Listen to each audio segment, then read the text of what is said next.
The first word.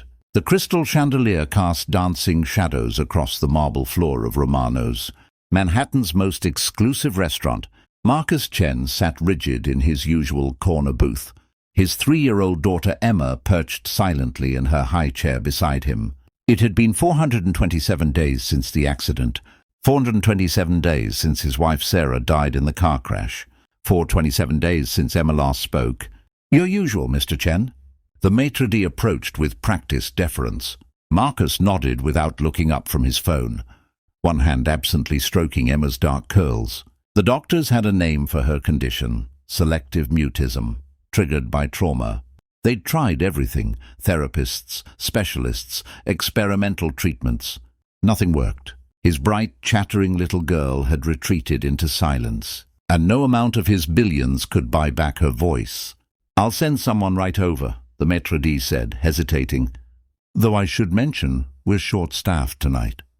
Your regular server called in sick, so you'll have—" "I don't care who brings the food," Marcus interrupted. "Just make it quick." What he didn't see was the young woman pushing through the kitchen doors, tying an apron around her waist with trembling fingers. 23-year-old Sophie Martinez wasn't supposed to be working the floor tonight. As a dishwasher, she normally stayed hidden in the back, scrubbing pans and staying invisible.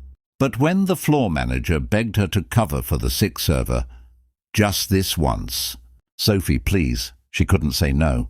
She needed this job too desperately. She needed it because of the medical bills piling up on her kitchen table, because her mother's cancer treatments weren't covered by their bare-bones insurance, because she'd dropped out of nursing school to take care of her mom, and this restaurant paid better than anywhere else would hire her without a degree.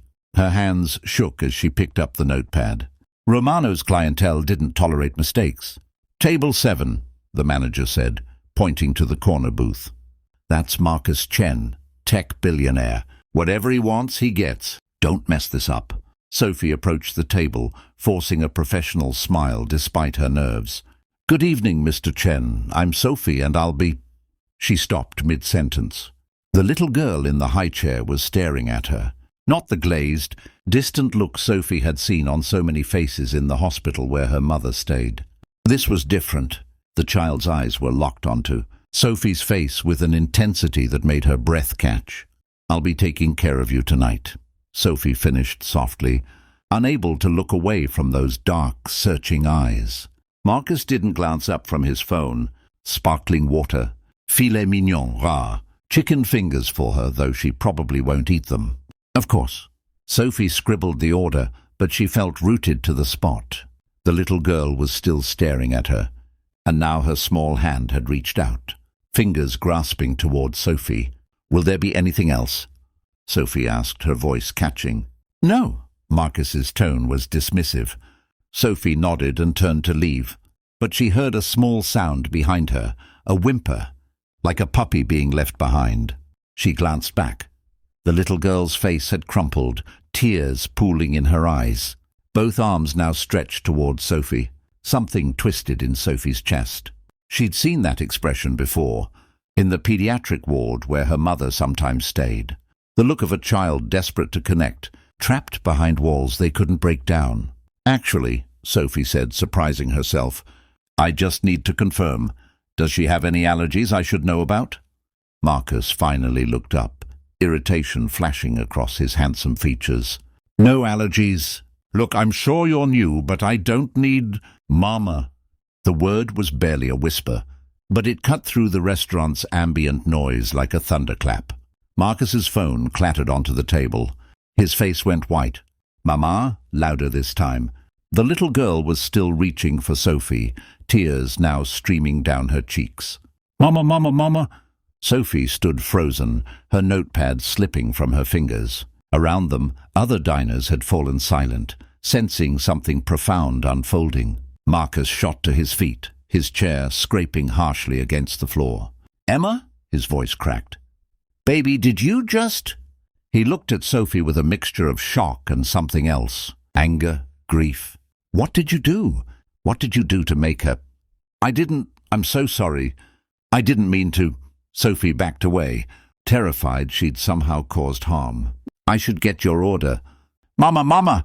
Emma was sobbing now, straining against her high chair's restraints, her entire body reaching for Sophie. Sophie's professional training warred with her instinct. The child was in distress.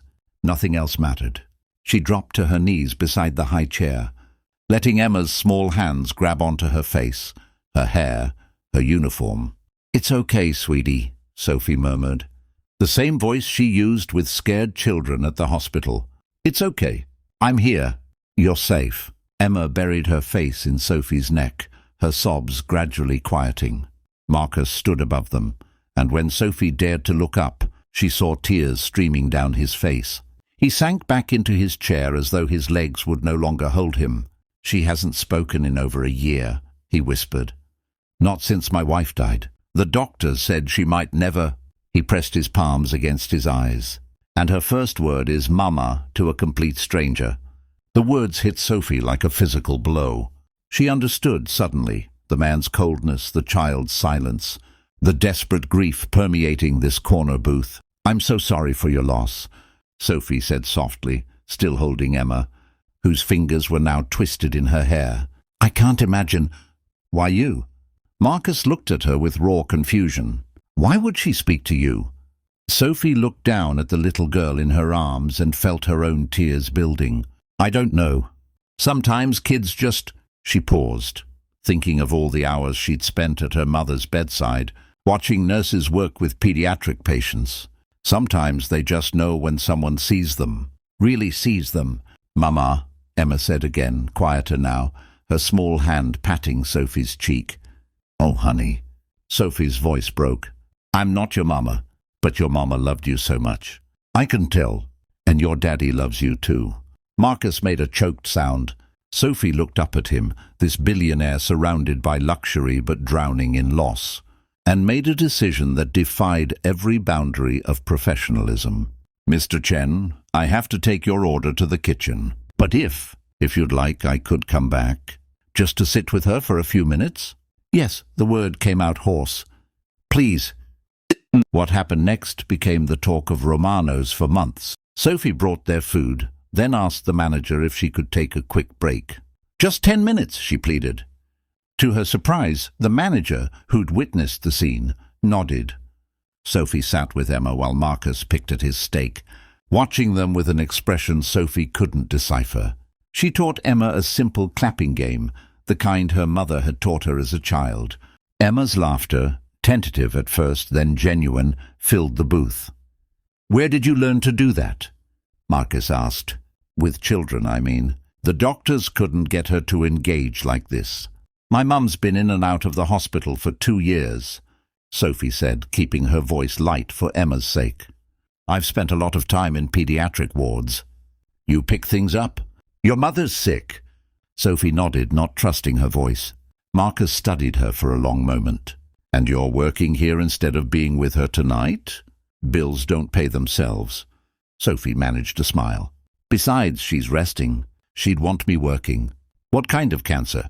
"Ovarian, stage 3. The words came automatically now, stripped of their power to shock. Marcus fell quiet. When Sophie checked her phone, her break was over. Emma's face crumpled again. "Mama, stay!"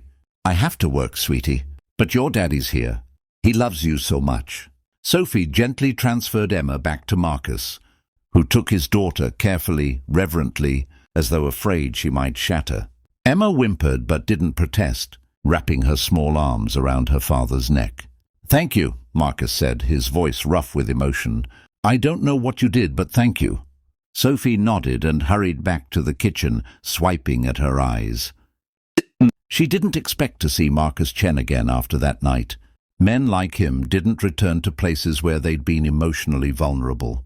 So when she reported for her dishwashing shift, 3 days later, and the manager said, "Mr. Chen is here and asking for you," her stomach dropped. "I can't serve tables," she said quickly. "I'm not trained." "He's not here to eat. He's asking to speak with you, in private." Sophie's mind raced through possibilities, none of them good. Had she overstepped? Was he going to complain? Get her fired? She found him waiting in the restaurant's small office, Emma in his arms. The little girl's face lit up when she saw Sophie. Sophie! Emma reached for her, and Sophie's heart melted at hearing her name in that small voice. "Hi, sweetheart." Sophie took her gently, looking questioningly at Marcus. He looked different than he had that first night, less polished, more human. Dark circles shadowed his eyes, but there was a light in them that hadn't been there before. "She's been talking non-stop since that night," he said. "Not as much as before, but it's like you opened a door that everyone else told me was locked forever." "Mr. Chen, I'm so glad, but I really need to get to work." "I looked into you," he interrupted. "I hope you don't mind. Your mother's at Mount Sinai, right? Dr. Patterson's patient." Sophie's blood ran cold. "How did you—" "I want to help." He spoke quickly, as though afraid she'd interrupt. "My wife died because I was too focused on work to notice. She was sick until it was too late. I had all the money in the world, and it didn't matter." "But your mother, she's still fighting." "Let me help." "I don't need charity." Sophie's voice came out sharper than intended. Pride was sometimes all she had left. "It's not charity." Marcus looked at Emma, who was playing with Sophie's name tag. "You gave my daughter her voice back. You didn't have to stop that night. You didn't have to sit with her on your break. You did it because you saw a child who needed help, and you helped. Let me do the same for you." "I can't accept—" "I've already paid off her medical bills. All of them." He said it matter-of-factly, the way someone might mention paying for coffee. "And I've arranged for her to see the head of oncology at Sloan Kettering. He's the best in the country. Dr. Patterson is great, but this guy has access to treatments, clinical trials." Sophie's legs gave out. She sank into the office chair, Emma still in her arms. "Why would you do that?" "Because Emma called you Mama," Marcus said simply. "And I realized she was looking for something I'd forgotten how to give her. Warmth, connection, someone who sees her as more than a tragedy to be managed." He crouched down to her level. "Sarah would have done what you did that night. She would have seen a scared child and helped. Consequences be damned. You reminded me what that looks like." Tears blurred Sophie's vision. "I don't know what to say.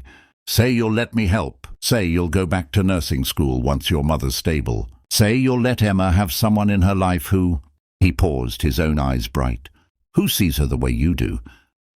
6 months later, Sophie walked across the stage at her nursing school graduation. Her mother, thinner but healthy, in remission, cheering from the front row. Beside her sat Marcus and Emma, the little girl holding a sign that read, "We love you, Sophie," in crayon. It hadn't been a fairy tale. Sophie had insisted on continuing to work. Even after Marcus's intervention, though he'd helped her find a better job at a pediatric clinic, she'd paid him back slowly, stubbornly, even though he'd insisted it wasn't necessary. Their relationship had evolved into something unexpected, not romantic, but deeply meaningful. Marcus and Emma had become family, the kind you choose rather than inherit. Emma had named Sophie her bonus mama, a title Sophie wore with pride. She had dinner with them twice a week, helping Emma with her homework, teaching her the clapping games that had become their special ritual. Marcus had changed too. He'd stepped back from his company, delegated more, spent time actually living rather than just surviving. He'd started a foundation in Sarah's name, funding cancer research and helping families manage the financial burden of care. "You know what the doctors told me last week?"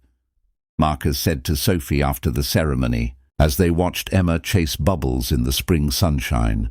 "They said Emma's progress is remarkable. She's not just speaking again, she's thriving." They credited the stable, loving environment.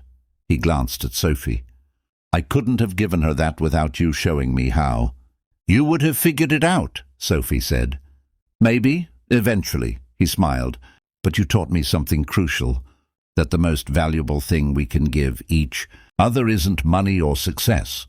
It's seeing each other, really seeing each other and choosing to show up." Sophie watched Emma, this little girl who'd pointed at a stranger and called her Mama, who'd somehow known what she needed before anyone else did. Children had that wisdom sometimes, the ability to see straight into people's hearts. "Mama Sophie," Emma ran over, breathless and glowing. "Watch this." She proceeded to demonstrate a cartwheel she'd been practicing. and Sophie applauded enthusiastically, her mother and Marcus joining in. Later, as they packed up to leave, Sophie's mother pulled her aside. "You know what I think about when I'm feeling grateful to be alive," she whispered. "That night you came home crying because a little girl called you Mama. You thought you'd done something wrong, but you'd done everything right." Sophie hugged her mother tight, breathing in the familiar scent of her perfume, grateful beyond words for this borrowed time they'd been given.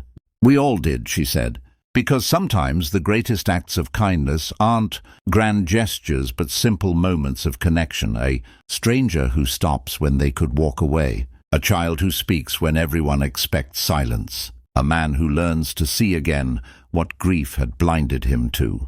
And sometimes the family we need isn't the one we're born into, but the one we find in the most unexpected places, in corner booths and hospital rooms, in shared loss and unexpected joy, in the simple act of showing up and saying, 'I see you, I'm here.'" Emma had called Sophie Mama, not because she'd forgotten her real mother, but because she recognized in a stranger's eyes what she desperately needed, someone who would see her pain and meet it with love. And in the end, that made all the difference.